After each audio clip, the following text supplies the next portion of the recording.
السلام علیکم ورحمۃ اللہ وبرکاتہ۔ اعوذ باللہ من الشیطان الرجیم، بسم اللہ الرحمن الرحیم، الحمد للہ رب العالمین، الرحمن الرحیم، مالک یوم الدین، ایاک نعبد و ایاک نستعین۔ تمام تعریف اللہ رب العالمین کے لیے ہے جو بڑا مہربان اور نہایت رحم والا ہے۔ وہ روز جزا بدلے کے دن کا مالک ہے۔ اے ہمارے رب، ہم تیری ہی عبادت کرتے ہیں اور تجھی سے مدد چاہتے ہیں۔ عبادت میں صفت احسان کا تذکرہ چل رہا تھا۔ علامہ نووی علیہ الرحمہ فرماتے ہیں، عبادت میں احسان دین کی بنیاد ہے۔ اس کا حصول صدیقین کا مقصد ہے۔ سلوک و تصوف سے وابستہ لوگوں کی غرض و غایت ہے۔ احسان علم و معرفت کے راہی کے لیے بڑا قیمتی خزانہ ہے۔ یہی صالحین کا پیشہ ہے۔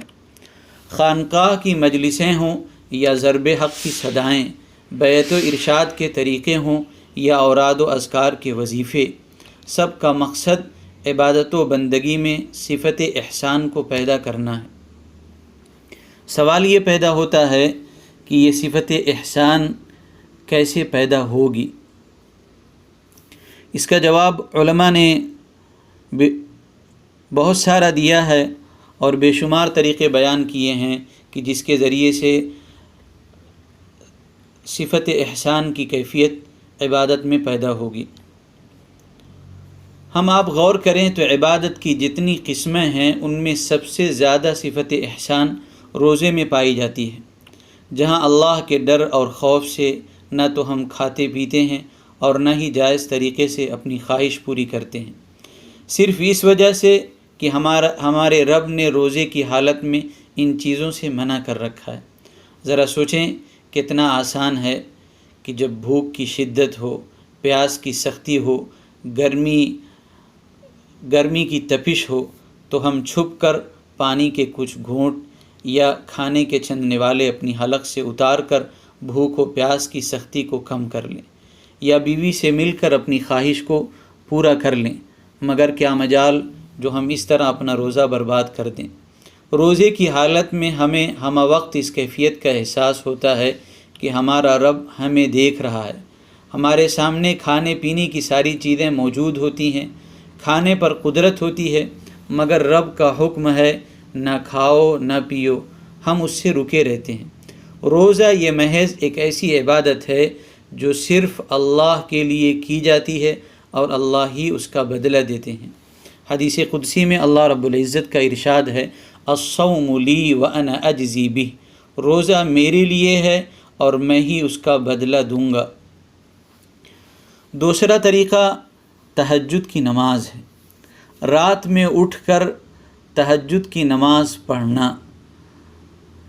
بندہ اس پرسکون فضا میں جب اللہ کے سامنے اپنی نیند کو قربان کر کے کھڑا ہوگا تو ظاہر سی بات ہے یہ اللہ کی محبت، اللہ سے عشق، اللہ کے ڈر اور خوف کی وجہ سے اپنے گرم بستر کو چھوڑ کر اللہ کے حضور کھڑا ہوگا۔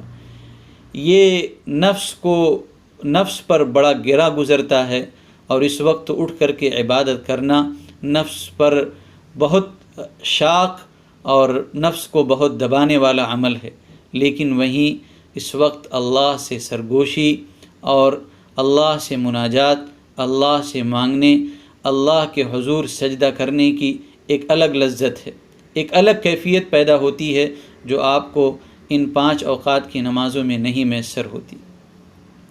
قرآن کریم میں اللہ رب العزت نے فرمایا، ان ناشئۃ اللیل ہی اشد وطئا واقوم قیلا، رات کا اٹھنا اور اٹھ کر تہجد میں کھڑے ہو جانا یہ نفس پر بڑا گرا گزرتا ہے اور نفس کو بہت دبانے والا عمل ہے، لیکن اللہ سے گفتگو، مناجات اور قرآن قرأت اللہ کے سامنے پڑھنے کا سب سے مناسب اور سب سے عمدہ وقت ہے۔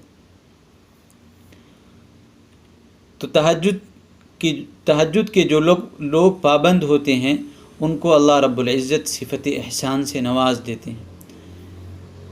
تیسرا طریقہ یہ ہے کہ ہمہ وقت زبان پر اللہ کا ذکر ہو اور دل میں اس کی لگن اور اس کی فکر ہو۔ تو دل اللہ کی فکر میں لگا ہو، زبان اللہ کے ذکر میں لگی ہو، تو اس سے صفت احسان بندے کے اندر پیدا ہو جاتی ہے۔ اسی طریقے سے کچھ صدقات ایسے کیے جائیں جو مخفی ہوں، پوشیدہ ہوں، جو صرف آپ کے درمیان اور اللہ کے درمیان ہوں، اس کے علاوہ کوئی اور نہ جانتا ہو۔